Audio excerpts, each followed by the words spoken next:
Good morning. Good morning and welcome to First Unitarian Universalist Church of Nashville. My name is Jay Tiefenbrunn and I'm very pleased to be your Director of Music Ministries. I'd like to welcome you this morning and invite you to join in singing our opening songs. First is number 348, Guide My Feet, hymn number 348 in the gray hymnal. Please rise in body or in spirit as you're so moved and join in the singing.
Our second song this morning is number 354, We Laugh, We Cry, We Live, We Die.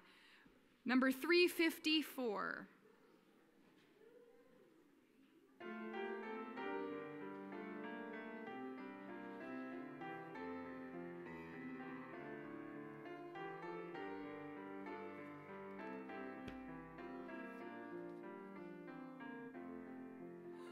We laugh, we cry, we dance, we sing our song. We need to feel there's something here to which we can belong. We need to feel the freedom just to have some time alone. But most of all, we need close friends we can call our very own. And we believe in life and in the strength of love. And we have found a need to be together. We have our hearts to give. We have our thoughts to receive. And we believe that sharing is an answer. A child is born among us and we feel a special glow. We see time's endless journey as we watch the baby grow. We thrill to hear imagination freely running wild. We dedicate our minds and hearts to the spirit of this child. And we believe in life and in the strength of love. Found the time to be together. We have the grace of age. We share the wonder of youth. And we believe that growing is an answer. Our lives are full of wonder and our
And then we come together here to make sense of what we find.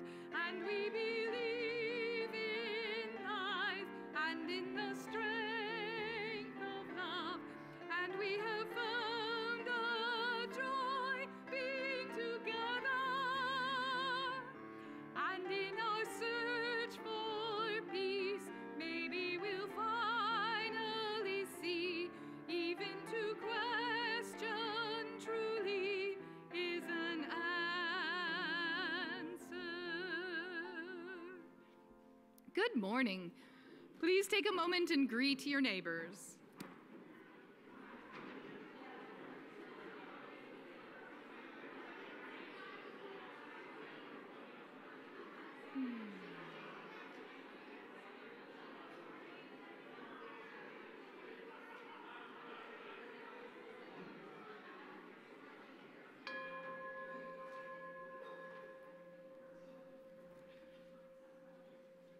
He breaks on our gratitude for family and friends, for the freedom to find our truth, for the company of those who gather here, and the promise we offer one another. Let the light of the day bring the grace of our faith into our lives.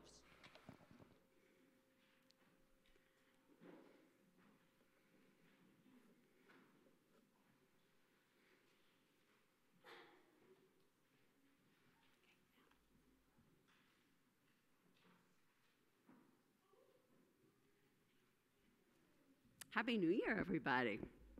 I'd like to welcome you to join your hearts and minds in the spirit of worship. I'm going to introduce these words a little bit first.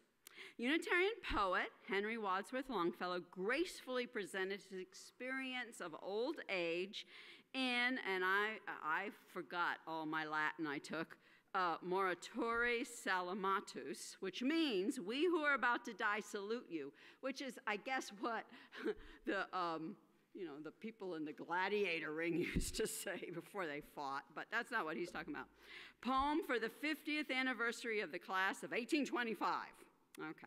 So he addressed his classmates still living to reflect upon the metaphorical books that contain the histories of their lives, histories that could no longer be erased nor written again. The unwritten only still belongs to thee. In other words, don't live in the past, even though you got quite a rich past there. Take heed and ponder well what that shall be. What then? Shall we sit idly down and say, the night hath come, it is no longer day? The night hath not yet come. We are not quite cut off from labor by the failing light. Something remains for us to do or dare. Even the oldest tree some fruit may bear. For age is opportunity no less than youth itself, though in another dress. And as the evening twilight fades away, the sky is filled with stars, invisible by day.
Okay, once upon a time, a long time ago, a very old man named Moses, he said he was 120 years old.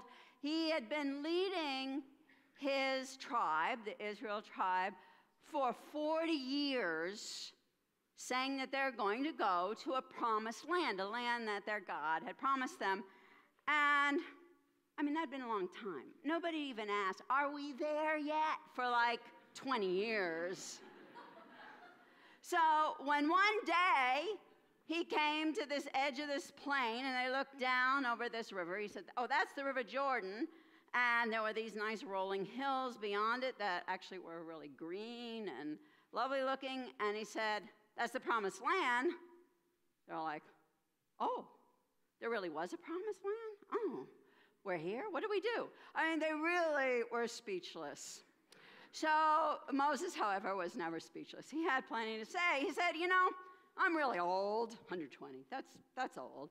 And I'm getting weaker. I can't get around like I used to. So I really think I'm going to die soon. So I don't think I'm the one to lead you over the Jordan River into the promised land. I think we should just spend a little time together first, remembering the last 40 years, and that's what they did. They had a really nice time remembering everything that happened in the 40 years, the good stuff, the bad stuff. I mean, how they escaped from Egypt, that was really scary. They were slaves, and they escaped, and then how they didn't really know how to lead themselves, and how they made a government, they made laws and had judges, and how they learned to take care of each other, how they made a covenant with each other and with their God to be just and kind to one another, just like some of you have done here in Sunday school. And here they were.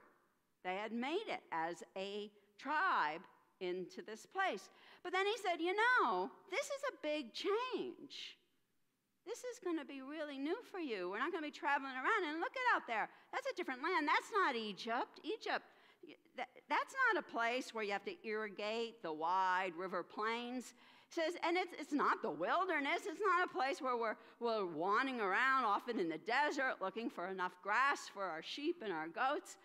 This is a place that has seasons, and you'll be there long enough to pick the fruit from the figs in the fall, and it has rain, and there'll be lots of grass for your sheep and goats. It's really different.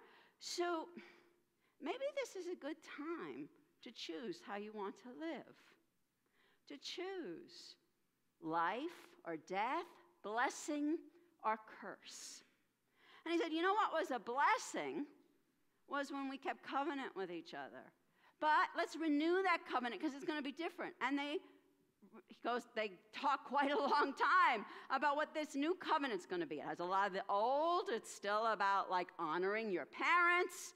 But it has a lot of the new, like you should never, ever take away the rights of strangers and poor people. They learn that on the road. And so they chose life. They chose to renew their covenant, a little changed. And then Moses said, oh, we need a new leader, right? If I'm not going to take you, you need somebody. So he said over there, he said, Joshua, you've been showing that you have a lot of leadership skills. Come forward. And he announced, he is now your leader. He is the one who's going to lead you into the promised land. Well, he was done, and Joshua turned to him and said, well, what do you want to do now before you die? He says, well, I can't go to the promised land, but I'd really like to see more of it than I can see here. So the people helped Moses climb up to the top of the mountain behind him, Mount Nebo. And Moses' eyes were still really good, even though he was very weak, and he was able to see for miles. And he said, there, now I have really seen, had a good look at your future at the promised land. And then, peacefully, he died. All of his people sat around on the top of the mountain and cried for 30 days. And then Joshua said, it's time.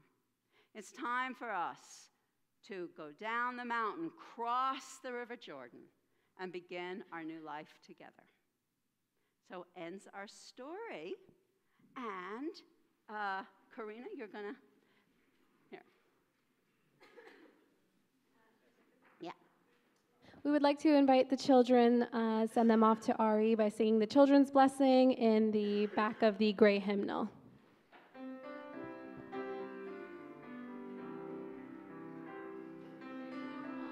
Be open to new.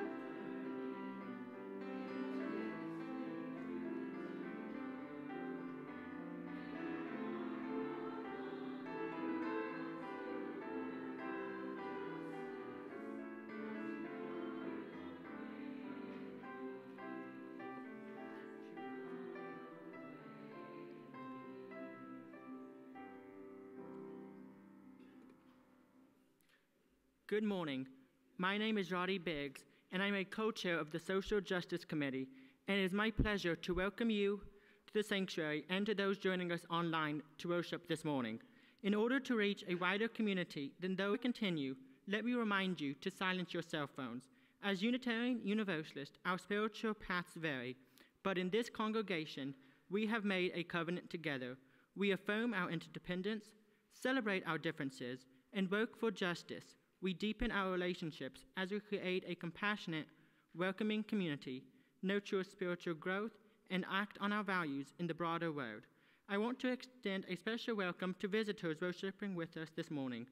We ask that you wear the paper name tags because they help us identify you as someone we would like to meet. Whether you are new here, if you're seeking a spiritual home, we hope that you may find it here. Whether you are new to Unitarian Universalism or visiting from another UU congregation, we invite you to stop by the welcome table after the service to have your questions answered. People become members of this congregation by signing the membership book and supporting the church with their time and finances.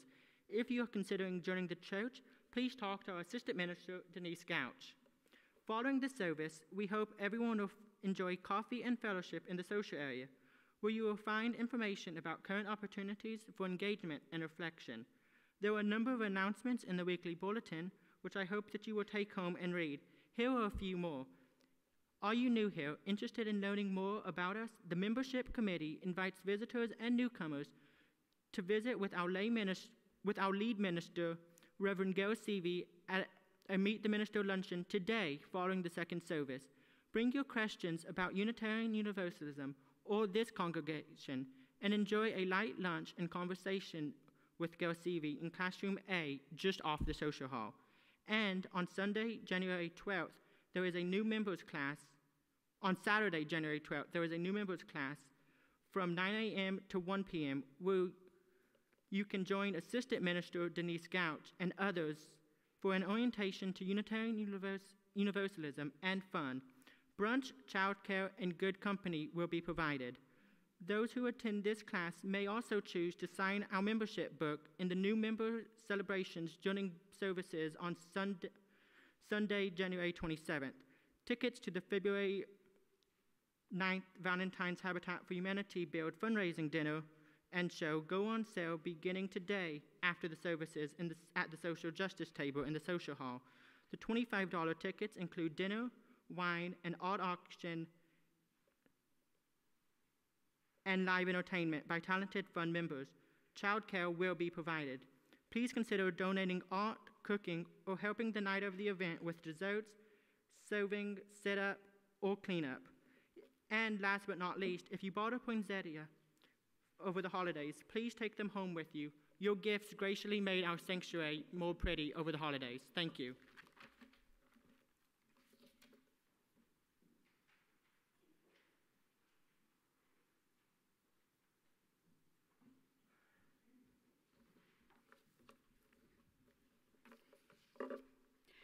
Today we affirm those who serve this congregation as lay and volunteer pastoral ministers.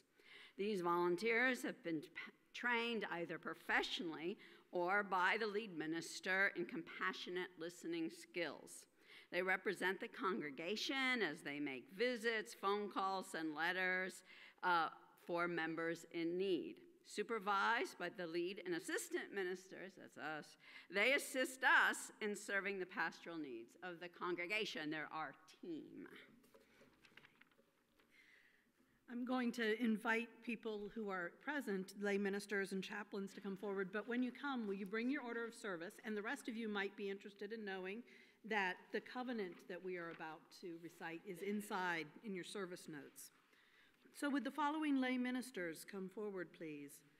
Gloria Ballard, Jack Bleak, Becky Bowman, Louis Garvin, Victoria Harris and Spanky, Mary Hawk, Jean Klein, Doug Pasto-Crosby, Lisa Pasto-Crosby, Sandy Wallach, and our chaplains, Kathy Chang and Holly Miller. Sorry.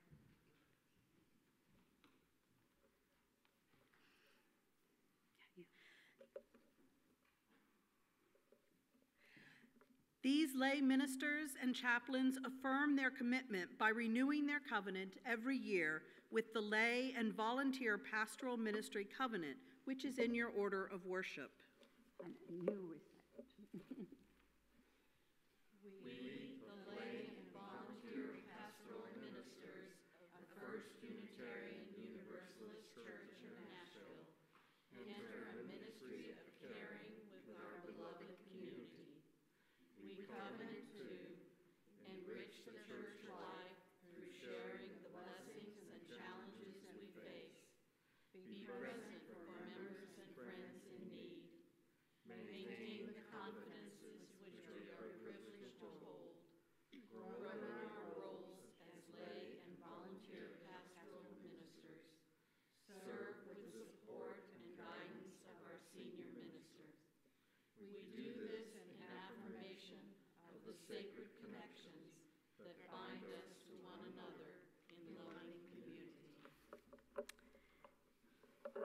As members and friends of this caring congregation, do you affirm the lay and volunteer ministers in their covenant of caring? May it be so, and thank you all.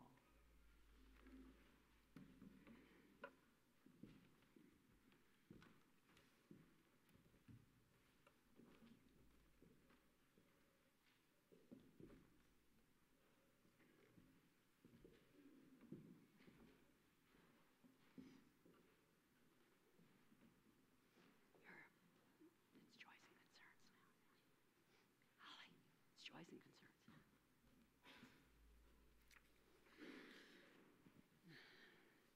now. I invite you now to finish arriving in this sanctuary. Pause a moment and feel yourself part of this gathered community, a community in which we are blessed to converse with each other, to talk, to share things.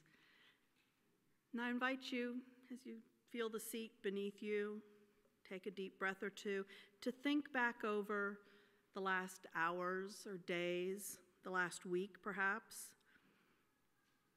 And if there are profound joys or sorrows which you wish to bring to mark here in this community, you are invited to come forward and place a stone in this bowl of water. Our lay minister, Holly Miller, our chaplain, Holly Miller, will help you with that. If you would like to have your joy or concern spoken, there are yellow slips of paper in the pew in front of you. If you will write that, legibly if possible, on the slip of yellow paper, Holly and I will speak those to the congregation. You can hand me the slip as you come forward to place your stone.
holding all these joys and these sorrows, as well as the ones that remain unspoken in our hearts as yet, let us join together in a spirit of prayer. Spirit of life and love, it is easy in our joys to remember to be together, to celebrate. In our sorrows, in grief, in worry, sometimes it is harder to remember that we are not ever truly alone. With gratitude for this community in which we share and are able to talk with each other, we lift these concerns and all of those spread among all the beings that inhabit our earth, and we ask for grace and peace and hope for everyone, everywhere. Amen, and blessed be.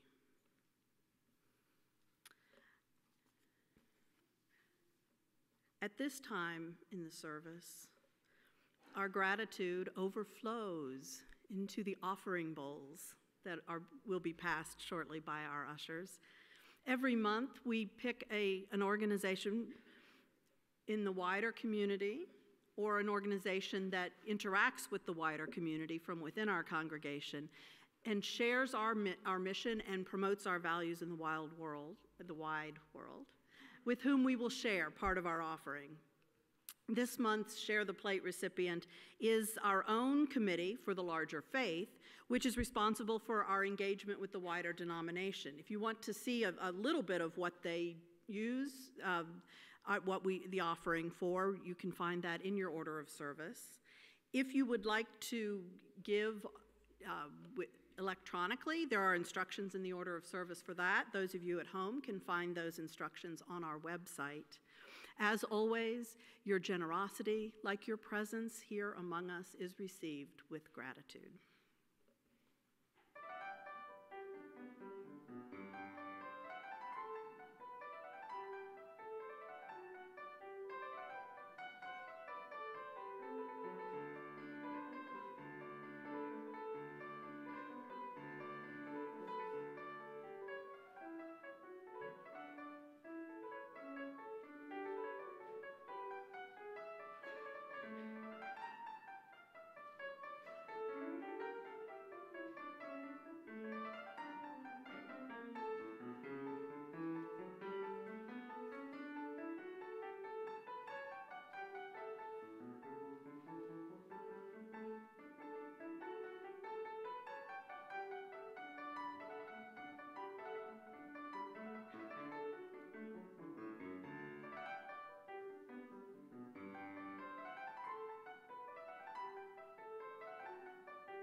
Our reading this morning is taken from a book that Lisa Pasto-Crosby introduced to us.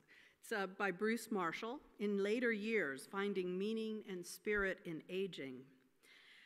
And we will have it available in the front of the sanctuary if you want to take a look at this book after the service. One of the highlights of Marshall's book is the questions offered for thought and conversation at the ends of chapters. Many of these questions are good questions for human beings of any age. So, as we prepare to enter a time of shared silence and meditation, you might want to go ahead now and make sure you're comfortable in your seat. Maybe take a few good breaths. Be here fully. Be now fully. For our reading, I would like to share just a few of those questions from this book. And I invite you, as we enter into silence, to choose whichever cluster of questions calls to you and spend our quiet time with that question. And I want you to remember, no matter how old you were at your last birthday, you are older than you once were, and that does qualify you to think about life and aging. So here are some questions that Bruce Marshall asks us to consider. Elderly people often say they are lonely. Do you ever feel lonely? Do you think the seniors with whom you interact are lonely? Do you seek out new friendships at this stage of your life? Is friendship different now than it was in earlier years? What changes have you experienced as you have aged?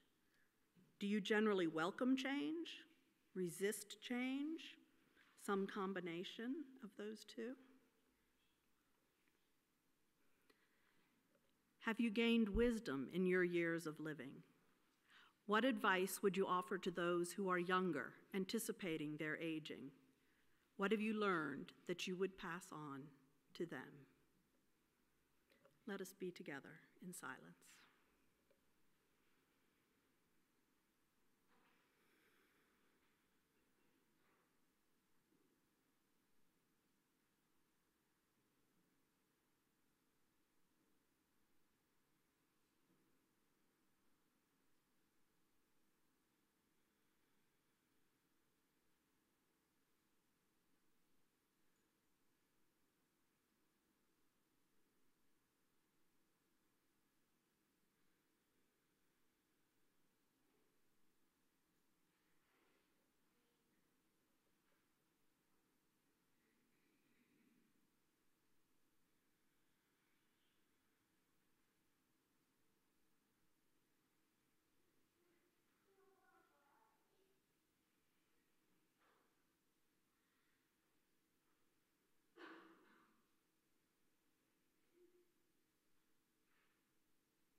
Blessed be.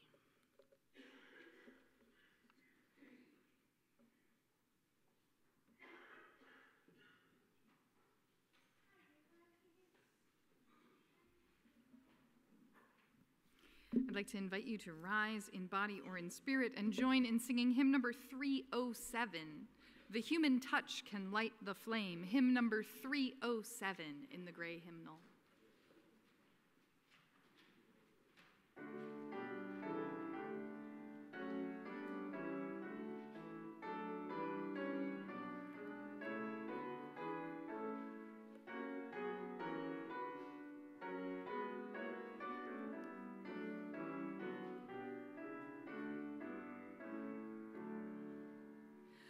The human touch can light the flame. We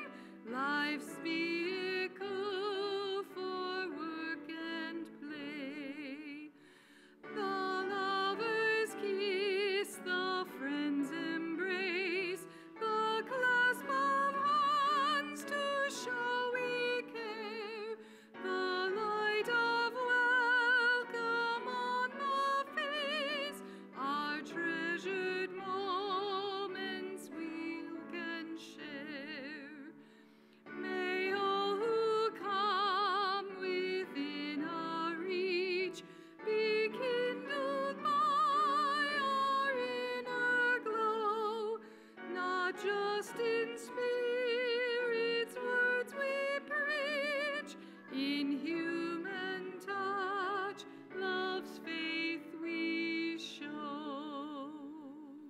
You may be seated. Thank you.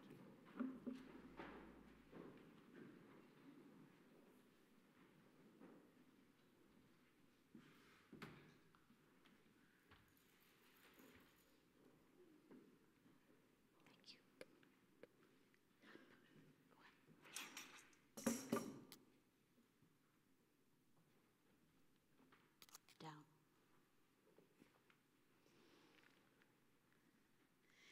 In the sum of our days, Isabel Allende tells us, you spend the first part of your life collecting things, and the second half getting rid of them.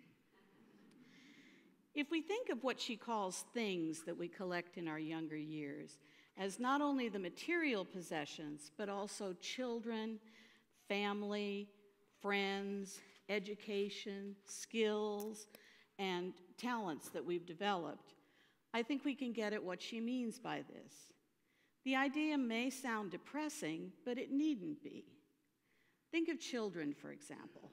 While letting go of children is hard, getting to watch them test their wings, develop their own lives, make friends, find love, and start families is one of the greatest gifts a parent can receive. So this letting go can bring its own type of blessings and joy. What I want to talk about today is that second half of life, that letting go. I've been a lay minister since 2000, when Reverend Mary Catherine Mourn first started the program in this church. As a lay minister, I've spent a lot of time helping various of our elders and their families make transitions that happen when people get older. And I've seen a lot of grief, but also a great deal of joy. So if you have parents, if you are a parent, if you have friends or family of choice, and I most sincerely hope that you have one of the above, then I'm talking to you. I'm a little unusual, well, maybe a lot unusual, in that I started learning to let go of things when I was 10 years old. That's when I was diagnosed with type 1 diabetes and put on insulin. The immediate losses were very noticeable. When I couldn't have birthday cake at the birthday party, everybody noticed. Then when I had my first insulin reaction, a shaking, trembling sensation that can lead to unconsciousness, I started to become aware that I could die. That's a lot to handle for an elementary school kid. And that awareness sure makes you different from other kids. Most adults won't admit to their own mortality, and kids, they think they're immortal. So if I were wise, and the wisdom only developed over time, I had to learn to accept that I would need to give up some of the happy-go-lucky attitudes that my friends shared. And I never, ever went anywhere without candy or glucose tabs in my pocket. So this was a giving up, a loss that I experienced when I was young. It was a loss. I felt different from my peers and knew that I couldn't discuss my awareness of my own mortality with any of them. Although it may not have brought me joy right away, it did bring an awareness of difference and loss that brought a kind of maturity at a young age. Those years were made much richer because I was better able to see what others were experiencing, and because I more readily recognized when someone else felt different. Oddly enough, this led me to reading, where I could explore all kinds of difference and encounter places and people with wide ranges of experiences. The reading led me to my lifelong work as a teacher. The work of opening up the world of literature to young minds was one of the true joys of my life. But keep in mind that it was not wholly unconnected to that early loss of feeling different and becoming aware of that difference. Many of us who are not yet elders may look at the elders we know and see only loss. We may see people who can no longer work, hear well enough, see well enough, drive, take care of a large home, etc. All we see are the things that we at age 20, 30, or 40 prize doing, and we see the loss of those things. What we may be forgetting when we are younger is that losses and joys can be connected, that when one loses something, it is possible that something else may take its place. Bruce T. Marshall, in the book that Denise was quoting from, tells us that losses and gains intertwine, and he suggests, so the challenge of aging is less about resisting and denying the changes than it is about finding ways to incorporate them into our lives. He has interviewed many of the elders he's worked with, and he tells many stories of them deepening existing relationships and discovering new ones. He relates how some are discovering skills they didn't know they had, or finding new ways to use the skills they had used earlier in their lives.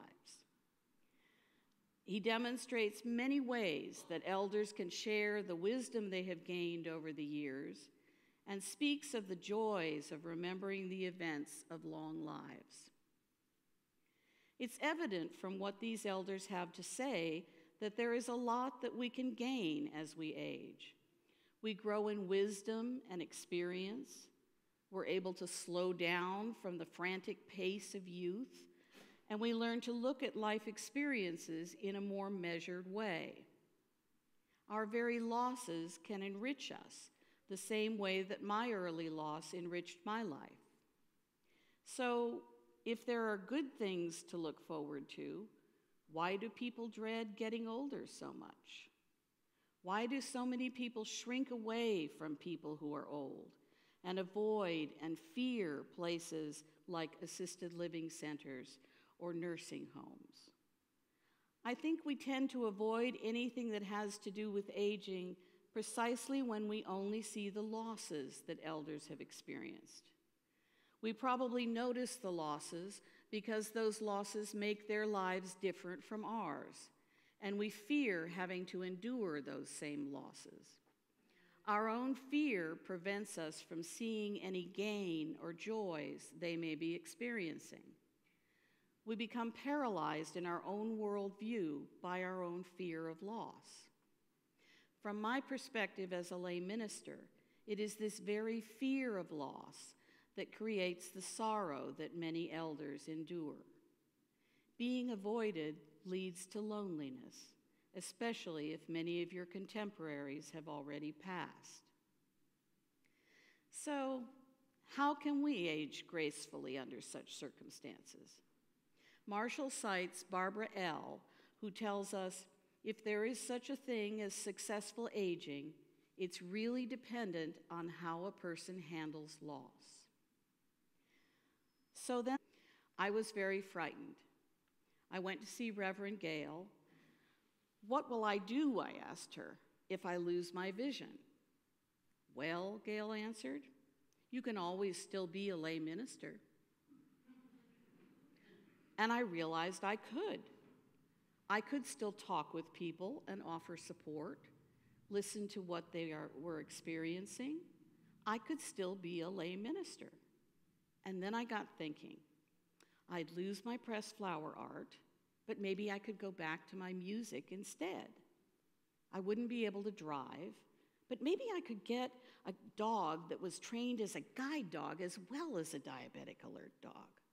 My imagination was off and running because instead of just focusing on a potential loss, I was asking myself, what could I do in that situation? So when I find that I can't stand for very long, as I'm finding now, I ask myself, how can I talk to people in the social area when I can't stand? And I realize that I can bring my mother's old walker and sit while I talk to people. There are ways. So I have an exercise that I sometimes practice that I think of as strengthening my flexibility muscles. I pick something that I know I could lose as I get older and try to imagine what that loss would be like. I give myself a few minutes to sit with the sorrow that I might feel. For example, if I had to give up my pressed flower art. But then I move on to the most important part. What could I still do? I'm rather lucky in that I've had a lot of experience to draw on. For example, I had many months when I didn't have a service dog and didn't feel comfortable driving. To my surprise, I still lived my life very fully. It did help knowing that once I got my new dog, I'd be able to drive again, but it was still a good exercise to practice with. And I found that the real issue I confronted was my own reluctance to ask people for rides, my own fears. I had to tell myself to just get over it. Everyone I asked for a ride was happy to help me out and often continued to ask if I needed a ride. It clearly made them happy to help me, just as it has made me happy to help people at other times. Duh, why didn't I realize that? My fears got in the way. And the fact that I could still come to church, still join friends to knit, still accompany folks going out to lunch, well, it kept me connected to the people who make up my rich and varied life and made living through that difficult time much easier for me. From what I've seen, this is the most important thing for elders as they age, not to lose all connections, not to become isolated. Marshall cites a survey of 148 studies on health and social relationships that found a 50% higher rate of death among those without friends compared with those who had a strong social network. The only other lifestyle factor with such a significant effect was smoking. The death rate of smokers and the death rate of those without friends were about the same. Think about that. While I found this study shocking intellectually, I realized that I have seen this truth in action within this church community. I've seen people endure difficult health issues, supported and uplifted by their friends, the lay ministers, the caring committee, or their covenant group. I think of my friend Lynetta going off to her hours of chemo treatment, grinning and telling me, "So-and-so is taking me today. He always has such good stories." Going to chemo. Or I think of fellow lay minister Hal Potts posting his wife Trish's experiences on Caring Bridge and the outpouring of love and caring that came back to them from this church. Both of these people and many others have had their losses eased by the support they got from our church. We make a practice of maintaining connections, even in difficult times, because lay ministers and caring committee members and many other members of this church visit our members who are in assisted living or nursing homes and support those with serious health issues. So the important thing for children and family and friends of elders is to be able to step in when elders are becoming isolated and help with change. For some elders who are terrified of words like apartment or assisted living or nursing home, such help may be resisted. And that is why now is the time to talk about this issue. Now is the time to talk about aging and how it can be managed. Marshall quotes one of the elders he visits as saying that we all need to learn about aging, we need to study it, and we need to talk about it. Our society pressures us every day not to talk about aging. We're supposed to fight the aging process, just as we're supposed to fight cancer. But we UUs know that learning is better than fighting, and talking with others is one of the best ways to learn. So I want to tell you about an organization called the Conversation Project. Their website states, "The Conversation Project is a public engagement initiative with a goal that is both simple and transformative, to have every person's wishes for end-of-life care expressed and respected." You may say, "But I'm not dying yet." But you know, you will. The only sure thing in this life is that every single one of us will die eventually. There's no avoiding it. As a lay minister and as a family member, I have witnessed a lot of aging and several deaths that were made much easier for all concerned because the subjects of aging and death had been talked about and planned for. And I have found that in discussing this type of issue, you can learn a lot about other people, who they really are, and what they care about. Marshall says that one of the things that leads to loneliness and isolation of some elders is that we evade the hard work of relationship, taking time to be present to one another, listening, sharing one's own thoughts and feelings in response, asking questions, paying attention to what is said, and accepting it, honoring it. So I believe that we need to start having conversations, real conversations, about aging and about dying. Start thinking about having conversations. If not the conversation, then a conversation. The Conversation Project offers a starter kit, which is available to download from our own website. I have a few copies here. Actually, I forgot to bring them. But the link to download the starter kit is listed in our order of service, so you can download it. Make a practice of having conversations with those closest to you. Talk about this sermon or the Conversation Project starter kit and see what develops. Find out what others think. Learn about aging and practice flexibility. And then use these exercises and conversations to create and maintain connections. For connections are what brings us joy and what can support and sustain us in our losses. Blessed be and amen.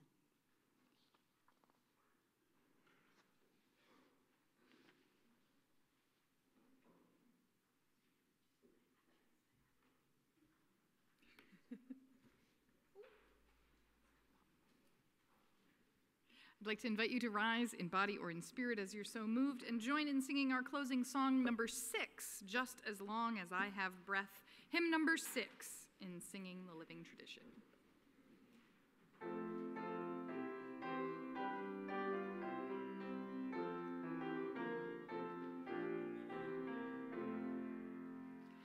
Just as long as I have breath, I must answer yes to life. Though with pain I made my way, still with hope I meet each day.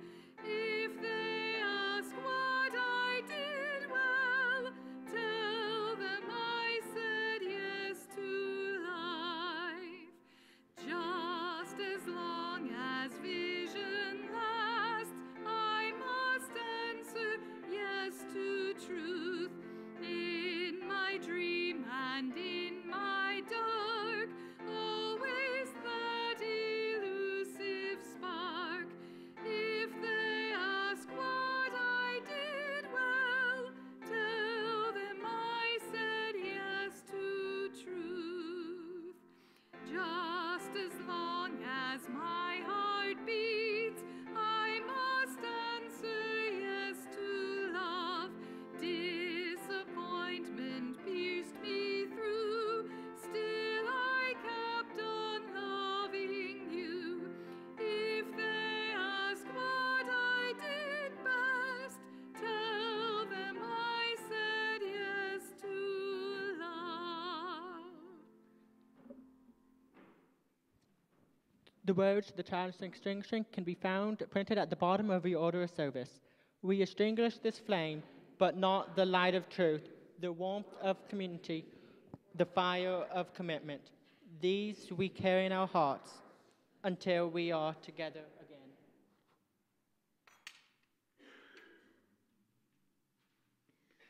Marshall tells of Jo Win Jay, who has found fulfillment in visiting other elders in her assisted living community. Jo Win says, "Just a year ago, I was dreading growing any older. Since then, that has shifted, that has changed, and I'm no longer dreading it. Instead, I'm curious. I wonder how I will cope. I look at the people whom I visit, and I see how they cope or they don't cope, and I wonder how I would do. So now I'm curious, more curious than dreading." May we all learn to be more curious than dreading. May we learn to have the conversations, make and continue the connections that sustain us. This service is over, but let our service and conversations continue renewed.